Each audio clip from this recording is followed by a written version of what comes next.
ressuscité. Amen. Amen. Alors, d'une manière très simple, je vais aller avec vous, en tout cas très lentement pour que vous compreniez, que nous comprenions ce que Dieu a à nous dire ce soir en quelques minutes. Je vous prie de monter les textes et ensuite on va démarrer.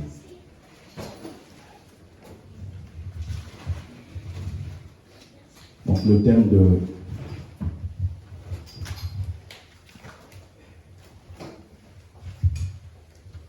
de cet après-midi, c'est la puissance de la résurrection. La puissance de la résurrection. Nous allons lire Exode chapitre 12. Vous pouvez noter les textes et ensuite on va les prendre rapidement. Exode chapitre 12, du verset 18 au verset 19. Ensuite on lira 1 Corinthiens chapitre 5. 1 Corinthiens chapitre 5, du verset 7 au verset 8. Ésaïe chapitre 53, du verset 4 au verset 5. Et on finira avec Jean chapitre 11, du verset 23 au verset 27. Alors, Exode chapitre 12, du verset 18 au verset 19. 1 Corinthiens chapitre 5, du verset 7 au verset 8. Ésaïe chapitre 53, le verset 4 et le verset 5. Et on finira avec Jean chapitre 11, du verset 23 au verset 27. Alors, je prends rapidement Exode.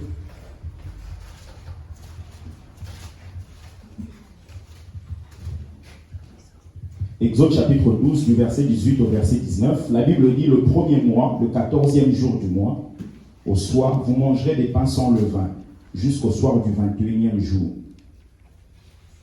21e jour. Pendant 7 jours, il ne se trouvera point de levain dans vos maisons. Quelqu'un peut souligner si c'est la Bible?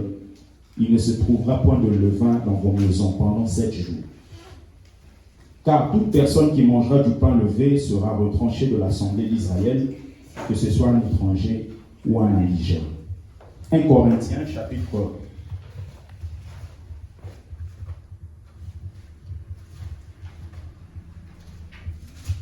5, le verset 7 et le verset 8. La Bible dit: faites disparaître le vieux levain, afin que vous soyez une pâte nouvelle, puisque vous êtes sans levain, car Christ notre Pâque a été immolé. Quelqu'un peut dire avec moi: Christ notre Pâque a été immolé.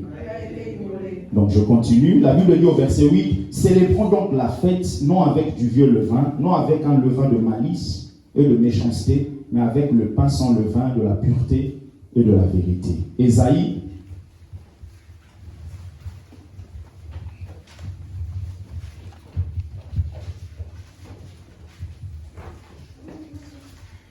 chapitre 53, le verset 4 et le verset 5. La Bible dit: cependant, ce sont nos souffrances qu'il a portées. Dans d'autres version Semeur dit: ce sont nos maladies qu'il a portées. C'est de nos douleurs qu'il s'est chargé. Et nous l'avons considéré comme puni, frappé de Dieu et humilié, mais il était blessé pour nos péchés, brisé pour nos iniquités. Le châtiment qui nous donne la paix est tombé sur lui. Et c'est par ces meurtrissures que nous sommes guéris. Amen. Jean chapitre 11, pour terminer.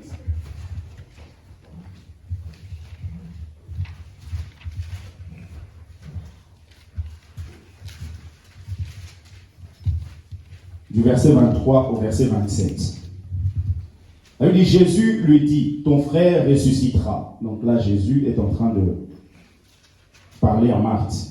Je sais, lui répondit Marthe, qu'il ressuscitera la résurrection au dernier jour.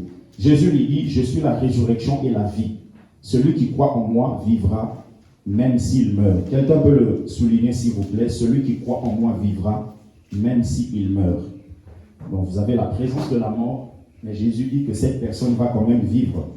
Et ensuite, il dit: et quiconque vit et croit en moi ne mourra jamais. Vous pouvez souligner aussi: ne mourra jamais. On peut penser qu'il y a une forme de contradiction, mais non. Ne mourra jamais. Crois-tu cela? Elle lui dit: oui, Seigneur, je crois que tu es le Christ, le Fils de Dieu qui devait venir dans le monde. Amen. Alors, très rapidement, comme le temps nous presse, Nous allons parler de la puissance de la résurrection et aujourd'hui, le monde entier est en train de célébrer la Pâque. De célébrer la Pâque, comme je l'avais dit, c'est la plus grande fête que nous puissions avoir parce que même chez le peuple juif, il y avait trois fêtes particulières. Vous avez premièrement la Pâque, vous avez deuxièmement la Pentecôte, troisièmement ce qu'on appelle la fête des tabernacles. Et vous allez voir que plusieurs choses ont été effectuées dans l'Ancien Testament parce que l'Ancien Testament, c'est l'ombre des choses à venir. Et la réalité de ce qui a été fait dans le passé se trouve maintenant dans la Nouvelle Alliance. Et vous allez voir par exemple la Pâque. La Pâque, c'est quelque chose qui a commencé avec les enfants d'Israël. Et quand on parle du mot Pâque, vous pouvez noter, c'est une transcription d'un mot araméen, Pacha. Un mot araméen, Pacha, ça s'écrit P-H-A-S-H-A, qui donne donc Pessa en hébreu. Pessa en hébreu, ça s'écrit P-E-2-S-A apostrophe H en hébreu. Ça signifie simplement passer par-dessus. Donc, ça vient d'un mot araméen, Pacha, P-H-A-S-H-A, qui donne Pessa ou Pesha en hébreu, qui signifie simplement passer par-dessus. Passer par-dessus. Donc, c'est dans l'idée de pouvoir vraiment être épargné.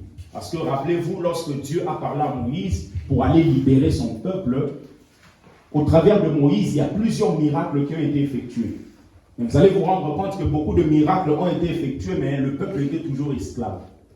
C'est ainsi que l'approbation des dieux ou la présence des dieux ne doit pas être mesurée simplement au travers des miracles qui sont produits quelque part. Les miracles sont très importants parce que Dieu est le Dieu des miracles. Mais les miracles ne disent pas tout. Il a fait beaucoup de miracles, mais le peuple était toujours esclave. Et il a fallu une méthode bizarre. Je le dis toujours, qui pouvait, si Dieu avait posé la question aux enfants d'Israël de trouver une méthode, qui pouvait trouver cette méthode-là? C'est anormal. Comment on peut tuer un agneau, mettre le sang sur le linteau et justement, juste avec cette méthode, non seulement on sera épargné, mais ça va nous pousser à être libérés de l'Égypte. C'est ainsi qu'avant d'aller plus loin, j'aimerais dire à quelqu'un, les méthodes de Dieu ne sont pas les méthodes des hommes. Fiez-vous à ce que Dieu vous dit. Et c'est ce qu'il y a de meilleur. Donc, cette fête était célébrée, vous pouvez noter, le premier mois et le 14e jour justement de ce mois. Et vous le voyez dans Exode chapitre 12. La Bible dit le premier mois, le 14e jour du mois, au soir, vous mangerez des pains sans levain jusqu'au soir du 21e jour. Pendant 7 jours, il ne se trouvera point de levain dans vos maisons. Pendant 7 jours, il ne se trouvera pas de levain dans vos maisons. Et quand vous étudiez la Bible, vous voyez que le levain, c'est vraiment l'image de tout ce qui est mauvais, de tout ce qui est péché, etc. Et la Bible déclare que pendant 7 jours, pourquoi 7 jours? Parce que 7, c'est le chiffre du repos, c'est le chiffre de la plénitude, c'est le chiffre de la perfection. Justement, quand on dit 7 jours, c'est simplement pour dire dans vos maisons, dans vos vies. Il ne faudrait pas simplement qu'on puisse voir l'absence du levain pendant un jour, pendant un dimanche, pendant tel que nous sommes là le jour où nous célébrons la Pâque. Là, c'est simplement de l'emphase qui est mise par rapport à une fête. Mais la Pâque en soi, c'est quelque chose qu'on doit fêter tous les jours. C'est quelque chose qui doit être célébré à chaque instant. Et il dit pendant 7 jours, pour nous dire que ce n'est pas juste un dimanche. Ça doit être quelque chose qui doit prendre toute notre vie. Toute notre vie, il faudrait que nous fassions attention de ne pas avoir le levain. De vivre loin de tout ce qui est mauvais. De vivre loin du péché. De vivre loin du péché. Pourquoi vivre loin du péché? Parce que lui, il est mort à cause du péché. La vie du péché ou le péché ramène même quelqu'un à vivre la nudité. Ramène même quelqu'un à être vu comme idiot au devant des autres. Jésus, aujourd'hui, on met un petit habit, il était crucifié nu. C'est justement la honte du péché. Parce que Jésus n'est pas mort parce qu'il a fait des choses. Jésus est mort parce que nous étions incapables de nous sauver nous-mêmes. Quelqu'un peut dire Amen. Donc pendant 7 jours, l'image de la perfection, de la totalité. De la totalité. Et vous comprenez que la Pâque représente aussi la mort de Christ. Si pour les enfants d'Israël, ils le faisaient en souvenir de ce que Dieu avait fait en Égypte, nous sommes en train de célébrer la mort, mais aussi la résurrection de Jésus. Amen. La mort et la résurrection de Jésus. Il y avait eu la mort des premiers-nés, et justement, cette fête a été établie pour qu'ils puissent se souvenir de ce que Dieu avait fait. Mais nous, chaque instant, nous sommes en train de nous souvenir de ce que Jésus a accompli à la croix. Amen. Et vous allez voir qu'il y a une différence. La Pâque des Hébreux, on écrit ça sans S. Notre Pâque à nous, c'est avec S. Parce que la Pâque qui a été célébrée là-bas, justement, c'était l'ombre des choses à venir. Parce que c'est Christ qui est notre Pâque. La Pâque qui a été célébrée là-bas, c'est justement l'image de Jésus. Et vous voyez, Jean-Baptiste, il est en train de présenter Jésus. Dans Jean chapitre 1er, le verset 29, la Bible dit, le lendemain, il vit Jésus venant à lui et il dit, voici l'agneau de Dieu qui ôte le péché du monde. Il ne couvre pas, il n'y a pas de propitiatoire. Vous voyez le couvercle qui couvrait le péché, parce que quand vous enlevez le couvercle, vous avez le souvenir du péché. Mais lui, il est venu pour ôter. Pour ôter. Il n'y a plus de souvenir du péché. Si le diable vient te faire penser à des choses qui ont été effectuées il y a quelques années, dis-lui, tu es un menteur. Amen. La Bible dit, faites disparaître le vieux levain afin que vous soyez une pâte nouvelle. Et la Bible dit au verset 8, célébrons donc la fête. Pourquoi? Parce qu'à chaque fois que nous sommes en train de penser à ce que Jésus a fait, nous devons être dans l'atmosphère de la fête. L'atmosphère de la fête, et quand vous êtes dans une fête, le privilège que vous avez, vous êtes à la même table que lui. Et quand vous êtes à la même table que lui, vous avez la possibilité d'entendre sa sagesse divine. C'est ainsi que vous allez voir quand vous étudiez l'Ancien Testament, la Bible nous montre qu'il y avait une reine qu'on appelle la reine de Saba, qui un jour a entendu parler de la sagesse de Salomon. Et elle s'est dit, ok, moi-même je vais aller pour voir. Et quand elle est partie, la Bible déclare qu'elle s'est dit, mais ce qu'on m'a dit, en tout cas c'est très peu par rapport à ce que moi-même j'ai vu. Et elle-même finit par dire quelque chose dans 2 Chroniques chapitre 9, le verset 7. Elle dit, heureux tes gens, heureux tes serviteurs qui sont continuellement devant toi et qui entendent ta sagesse. C'est-à-dire que cette femme a reconnu que ceux qui sont tout autour du roi doivent se considérer comme des hommes heureux. Pourquoi? Parce qu'à sa table, ils peuvent entendre sa sagesse. Et la Bible dit, célébrons la fête. Et nous ne sommes pas autour de Salomon. Salomon avait reçu la sagesse. Mais lui, il n'a pas reçu la sagesse. Lui, il est l'incarnation de la sagesse. La Bible dit, célébrons la fête. Je prie, bien aimé, que la puissance de la résurrection puisse agir dans la vie de chacun de nous. Parce que quand la puissance de la résurrection s'opère, même ceux qui vous connaissaient hier, ils ne vont plus vous reconnaître. Ils ne vont plus vous reconnaître. Regardez la vie de Jean. Jean, il était celui que Jésus aimait. Il avait la possibilité de dormir sur la poitrine de Jésus. Mais on a vu ça hier avec Marie-Jo le samedi dans un autre aspect. Mais quand vous lisez Apocalypse chapitre 1er, on vous dit que Jean, par rapport à la vision qu'il a eue, il a vu Jésus dans sa gloire. Mais Jésus dans sa gloire à quel moment? Après la résurrection. Et la Bible déclare que lui qui avait la possibilité de dormir sur la poitrine de Jésus, il ne pouvait plus le regarder. Il ne pouvait plus le contempler. Pourquoi? Parce que quand la résurrection passe par là, vous êtes transformés. Quand la puissance de la résurrection s'opère, il dit, quand je le vis, je tombais à ses pieds comme mort. Oh mais Jean, tu avais la possibilité de dormir sur sa poitrine. Jean va vous répondre, non mon frère, tu as loupé un épisode. Parce que depuis là, il y a quelque chose qui s'est passé. Parce qu'il est venu, il est mort. Non seulement mort, mais il est ressuscité. Et comme il est ressuscité, il y a une nouvelle gloire qui vient. Je prie au nom de Jésus que la gloire de la résurrection s'opère dans ta vie au nom de Jésus. Il dit, quand je le vis, et lui-même il dit, ne crains point. Je suis le premier et le dernier, le vivant. J'étais mort, et voici je suis vivant au siècle des siècles. Il dit, je tiens les clés de la mort et du séjour des morts. Je tiens les clés de la mort et du séjour des morts. Pourquoi? Parce qu'il a vaincu la mort. Jésus a vaincu la mort, mais il n'a pas encore détruit la mort. C'est différent. Pourquoi les chrétiens continuent à mourir? Parce que la mort a été vaincue, mais pas encore détruite. Quand vous lisez le livre d'Apocalypse, vous allez voir que vers la fin du livre, on nous dit que la mort, justement, sera jetée dans les temps de feu. Jésus a vaincu la mort. Et la Bible déclare que ce même Jean, un jour, il était en train de pleurer. Pourquoi? Parce que personne n'était digne d'ouvrir le livre de vie et d'en rompre les sceaux. Personne.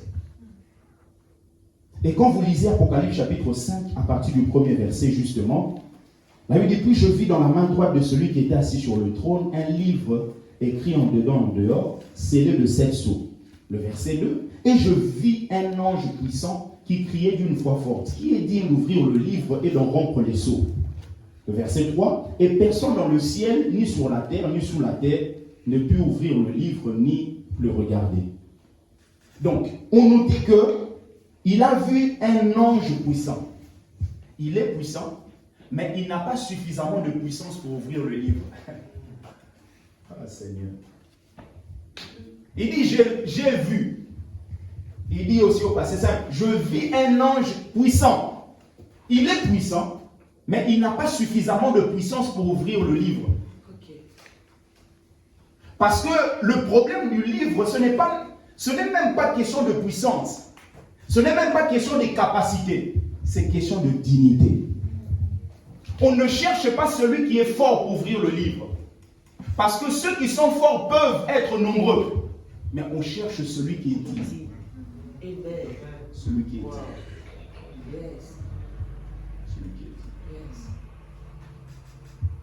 L'apôtre Paul dit, je bénis le Seigneur, lui qui m'a rendu fidèle d'être son serviteur. Lui qui m'a trouvé fidèle d'être son serviteur. Ça dit que plusieurs personnes peuvent avoir la possibilité de se tenir même prêcher. Êtes-vous digne de le faire? Êtes-vous digne?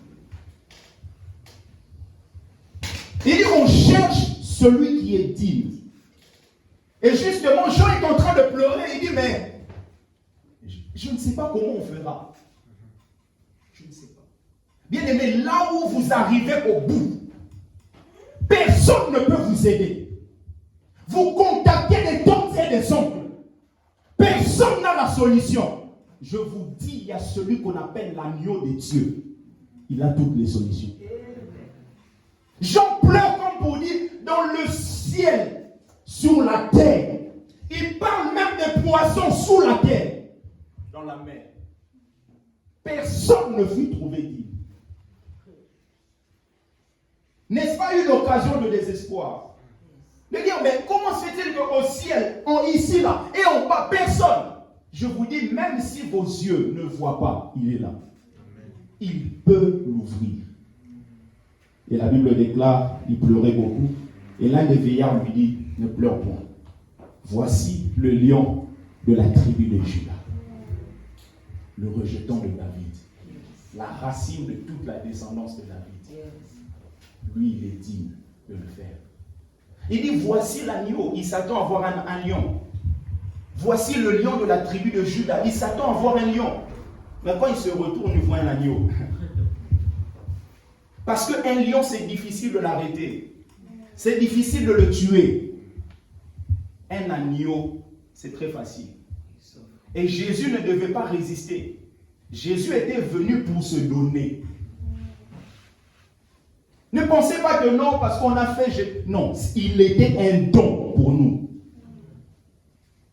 Et en se donnant, il s'est donné comme agneau. Mais la dimension du lion Ne le quitte pas.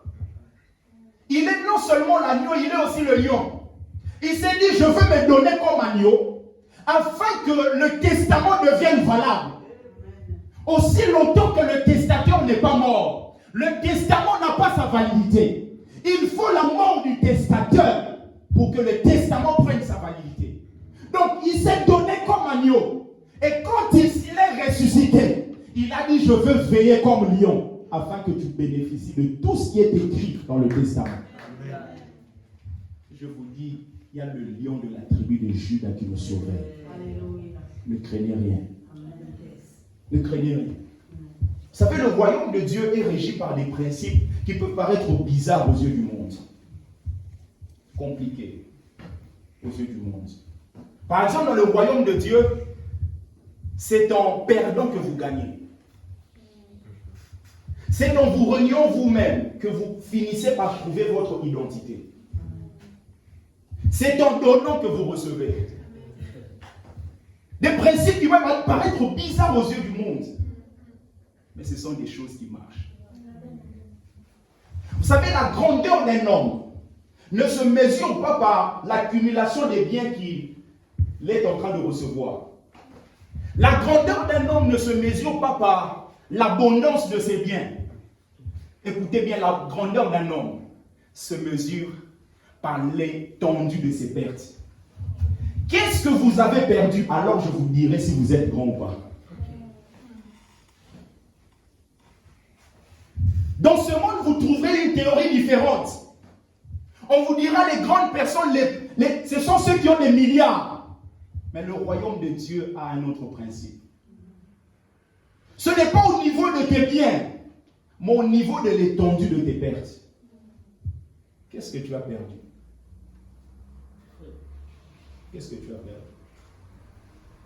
Parce que Jésus lui-même dit, celui qui veut être grand parmi vous, le plus grand doit être le serviteur de tous.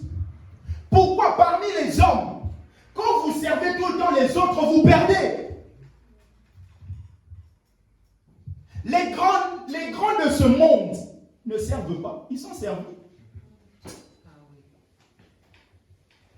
Mais le royaume de Dieu a un autre principe. Quand vous servez les autres, au niveau du monde, on peut voir que vous êtes en train de perdre votre dignité. Comment un grand papa comme ça peut servir un enfant? Il perd sa dignité. Or, dans le royaume de Dieu, c'est là que vous gagnez. Et nous avons le modèle par excellence qui est Jésus. Il a mis un certain nombre de choses de côté. Parce qu'il t'a aimé et il m'a aimé.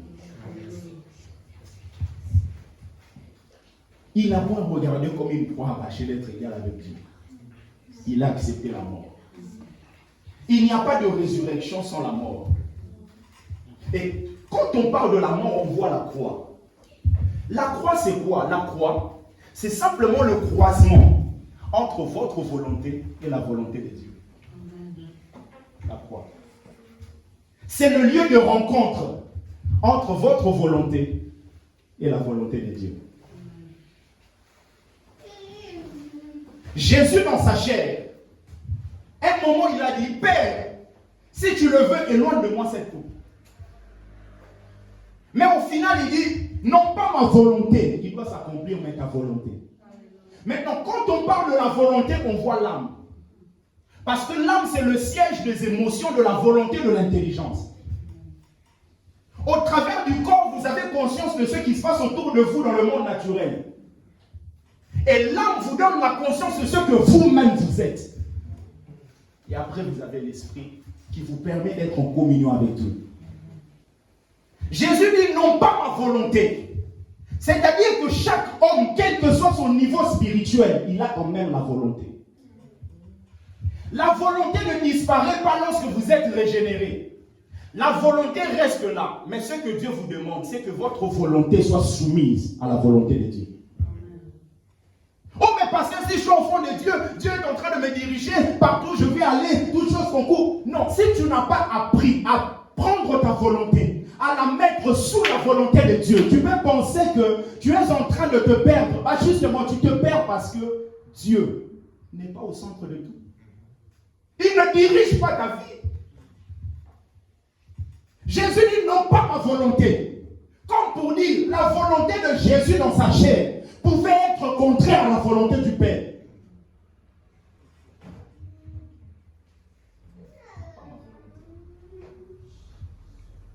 Parce qu'il savait qu'il devait aller jusqu'à la croix. Il devait mourir.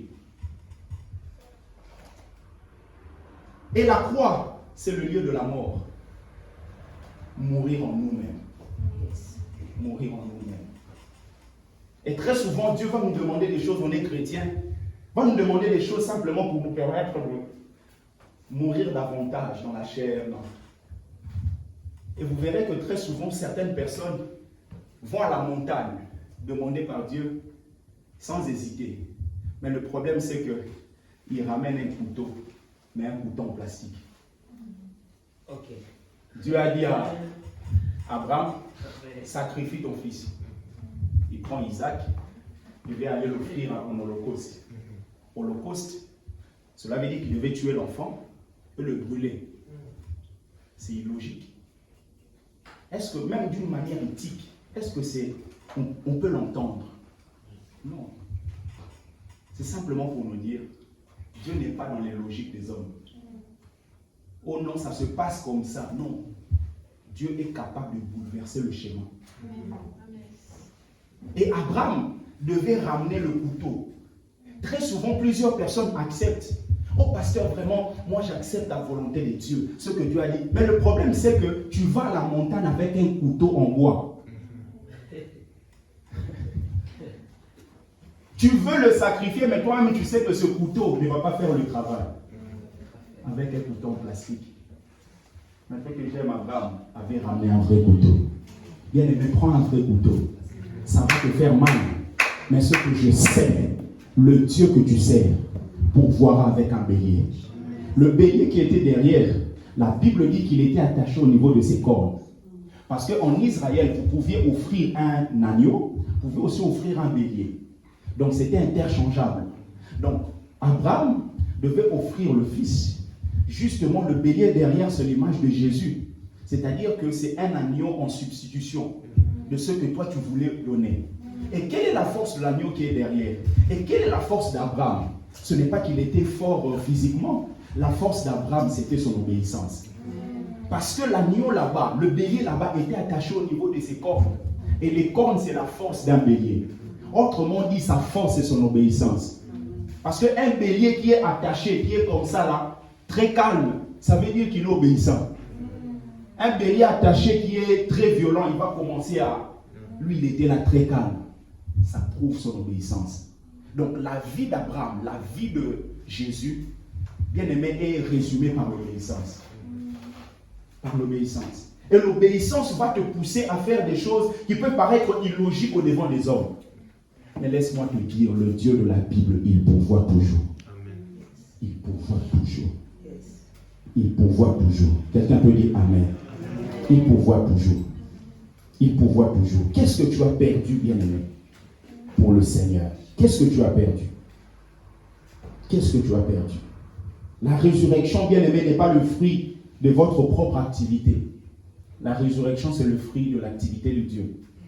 La Bible dit dans Romains chapitre 8, le verset 11, « Et si l'esprit de celui qui a ressuscité Jésus d'entre les morts, si l'esprit de celui qui a ressuscité Jésus, il ne s'est pas ressuscité lui-même, il a été ressuscité.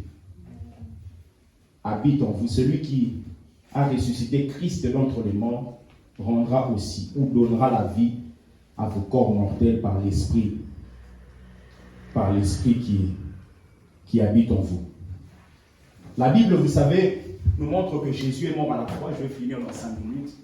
Il est mort à la croix. Et quand vous lisez par exemple le livre de Romains, vous allez voir que la mort de Jésus, nous pouvons nous identifier à cette mort. C'est-à-dire que quand il était mort, nous aussi nous étions morts avec lui. C'est justement ça la force même de la vie de sainteté. La vie de sainteté trouve sa force dans la mesure où l'homme comprend que j'ai été crucifié avec Jésus. Alors si tu as été crucifié avec Jésus, tu es ressuscité avec lui, tu dois vivre selon lui. Et la Bible déclare, quand vous lisez le livre des Hébreux, Épître aux Hébreux, la Bible nous dit que Abraham a payé la dîme. Mais en payant la dîme, son arrière-petit-fils Lévi a aussi payé en même temps. Abraham paye la dîme, Lévi n'est même pas encore conçu. Le père de Lévi n'est même pas encore né. La Bible déclare qu'il a payé en même temps. En fait, c'est simplement l'image de ce qui s'est passé avec Jésus. Pendant que Jésus mourra à la croix, personne d'entre nous ici était vivant. Mais en mourant, nous étions en lui. Nous étions en lui. Nous étions en lui. Il était dans ses reins, dans les reins d'Abraham. Parce qu'Abraham a donné Isaac, Isaac a donné Jacob, et Jacob a donné Lévi. Vous ne pouvez pas parler de Lévi sans parler d'Abraham. Isaac a le sang d'Abraham, et Jacob a le sang d'Isaac. Et Lévi a le sang de Jacob. Et Lévi ayant le sang de Jacob, il a aussi le sang d'Abraham. Donc il était en lui. C'est justement ça la force de la vie chrétienne. De savoir que il m'a tellement aimé. Et j'étais en lui. Et je suis mort avec lui. Et ressuscité avec lui. Amen. Pour terminer, Jean chapitre 11, le verset 23 qu'on a lu, la Bible dit, Jésus lui dit, ton frère ressuscitera. Je sais, le répondit Marthe. Je suis. Qu'il ressuscitera la résurrection au dernier jour. Jésus lui dit, je suis la résurrection de la vie. Celui qui croit en moi vivra quand même il serait mort. Je vous prie de monter deux situations qui vont nous pousser à prier tout à l'heure. La première situation, c'est que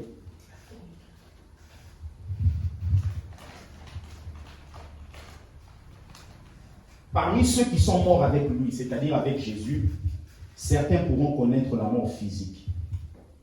Parmi ceux qui sont morts avec lui, c'est-à-dire avec Jésus, certains pourront connaître la mort physique.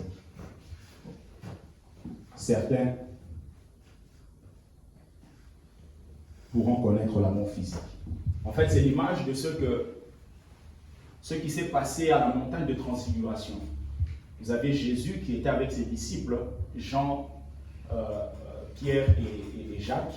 Et la Bible déclare qu'il y avait aussi Élie et Moïse. Et quand on parle de Élie et Moïse, nous voyons la loi et les prophètes. Parce que la loi a été donnée par Moïse. La vérité, la grâce et la vérité sont venues par Jésus.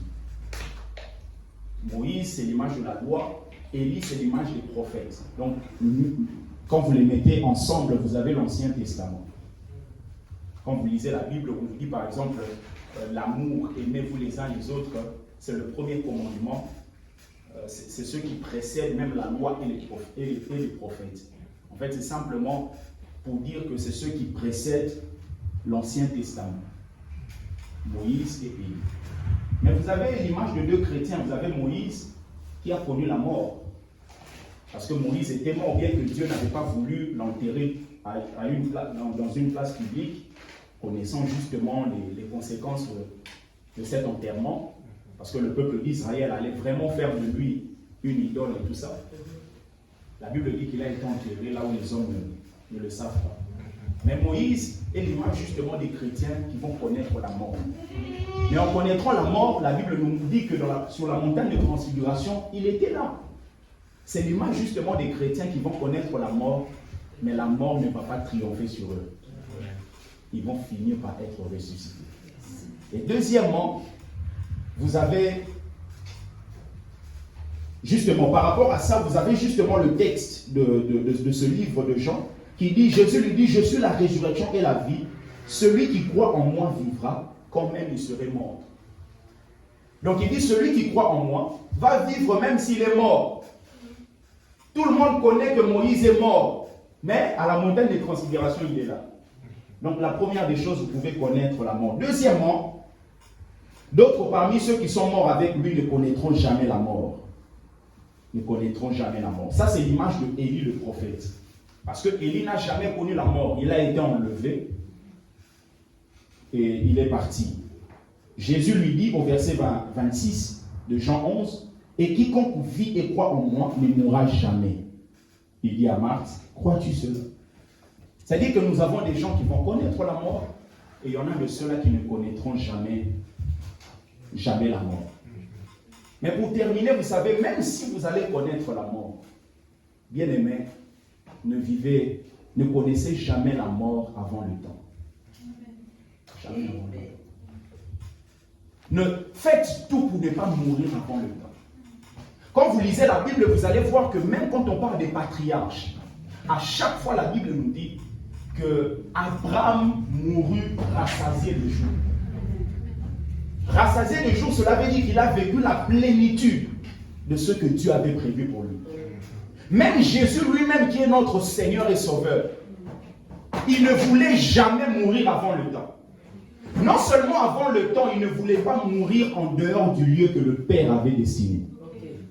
Je vous donne quelques textes, après on va finir. Luc chapitre 4, vous pouvez noter, moi je vais lire pour vous s'il vous plaît. Luc chapitre 4, du verset 28 au verset 30. Luc chapitre 4, du verset 28 au verset 30. La Bible dit, ils furent tous remplis de colère dans la synagogue lorsqu'ils entendirent ces choses. Et s'étant levés, ils le chassèrent de la ville, ils le menèrent jusqu'au sommet de la montagne sur laquelle leur ville était bâtie, afin de le précipiter en bas. Donc, il monte, on veut le précipiter pour qu'il fasse quoi? Pour qu'il meure, non? Le verset 30, ça lui dit, mais Jésus passant au milieu d'eux, s'en alla. Pourquoi? Parce que ce n'était non seulement le temps, ce n'était pas non plus le lieu. Deuxièmement, Jean chapitre 7, le premier verset.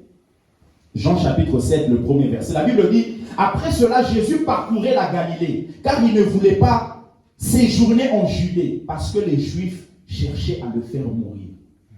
On cherchait à le faire mourir. Il a refusé. Pourquoi? Parce que ce n'était pas le temps, ce n'était pas le lieu. Le lieu destiné par le Père, c'était Golgotha. Il ne voulait pas aller là-bas. Donc, je prie au nom de Jésus que tu ne meurs pas avant le temps. Et que tu ne meurs pas non plus en dehors du lieu que Dieu a dessiné pour toi. Oh non, crache, non, tu mourras bien aimé dans la dignité, à la manière de Dieu. Jean chapitre 8, le verset 56 jusqu'au verset 59. La Bible dit, Abraham, votre père, a tressailli de joie de ce qu'il verrait mon jour. Il a vu et il s'est réjoui. Les Juifs lui disent, tu n'as pas encore 50 ans et tu as vu Abraham. Jésus leur dit, en vérité, je vous le dis, avant qu'Abraham fût, je suis. Là-dessus, ils prirent des pierres pour les jeter contre lui. Mais Jésus se cacha et il sortit du temple. Pourquoi? Parce qu'il ne voulait pas mourir avant le temps et en dehors du lieu que Dieu avait destiné. Mais quand vous lisez même la vie de l'apôtre Paul, c'est vrai que quand vous lisez ce texte de Philippiens chapitre 1er, du verset 22 jusqu'au verset 25, vous pouvez penser autre chose, mais je pense que Dieu va nous éclairer. La Bible dit, mais s'il est utile pour mon œuvre que je vive dans la chair, je ne saurais dire ce que je dois préférer. Je suis pressé de deux côtés, j'ai le désir de m'en aller et d'être avec Christ, mais ce qui de beaucoup est le meilleur, mais à cause de vous, il est plus nécessaire que je demeure dans la chair. Le verset 25, et je suis persuadé. Il est persuadé par rapport à quoi? Par rapport à la destinée de Dieu, par rapport au plan de Dieu. Il dit, je suis persuadé, je sais que je demeurerai et je resterai avec vous tous pour votre avancement et pour votre joie dans la foi. C'est-à-dire, la volonté de Dieu, c'était que l'apôtre Paul reste encore pour faire avancer l'œuvre de Dieu au niveau des Philippiens. Et l'apôtre Paul dit, c'est vrai, si je pouvais choisir, le mieux ce serait de partir auprès de Jésus. Mais je ne veux pas mourir avant le temps. Je veux vivre pleinement ce que Dieu a destiné pour moi. Est-ce que quelqu'un peut le dire après moi? Je ne mourrai pas avant le temps. Je ne mourrai pas avant le temps. Je ne mourrai pas avant le temps. Je ne mourrai pas avant le temps. Je vivrai toutes les années que Dieu a destinées pour ma vie. Je vivrai toutes les années que Dieu a destinées pour ma vie.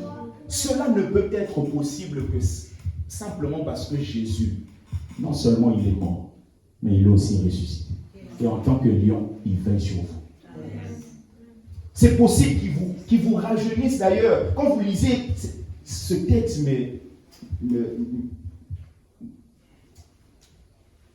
me donne la joie. Deutéronome chapitre 34, verset 7, la Bible dit, Moïse était âgé de 120 ans lorsqu'il mourut. Sa vue n'était point affaiblie et sa vigueur n'était point passée. Deutéronome chapitre 33, le verset 25, La Bible dit que tes verrous soient de fer et d'airain et que ta vigueur dure autant que tes jours. Version Martin dit, tes verrous seront de fer et d'airain et ta force durera autant que tes jours. Parce que Dieu est capable, quel que soit l'âge que vous prenez, qu'il vous donne suffisamment de force afin non seulement d'accomplir son plan, mais que vous puissiez mourir selon son plan. Selon son plan. Est-ce que quelqu'un peut bénir le Seigneur? Est-ce qu'on peut acclamer le Seigneur? La puissance de la résurrection. La puissance de la résurrection. Parce que même si vous mourrez, vous serez ressuscité. Vous serez ressuscité. Vous serez ressuscité. Vous serez ressuscité. Que Dieu bénisse sa parole. Est-ce qu'on peut se mettre debout, s'il vous plaît? Nous allons prier. Est-ce que quelqu'un peut bénir le Seigneur? Quelqu'un peut bénir le Seigneur? Disons merci au Seigneur. Disons merci à Dieu. Merci pour ce message. Dis à Dieu encore, Seigneur, je ne mourrai pas avant le temps. Jésus n'était pas mort avant le temps. La Bible dit, au temps destiné, il a été envoyé et il a passé sa vie sur la terre. Il est mort au temps voulu. Il n'est pas mort n'importe comment. Il est mort au lieu établi par Dieu lui-même. Golgotha. Dis à Dieu, si Jésus l'a vécu, moi aussi, je veux le vivre. Prions au nom de Jésus. Éternel Dieu des armées, merci. Merci parce que tu es fidèle. Merci parce que tu es bon. Merci parce que tu es digne. Merci.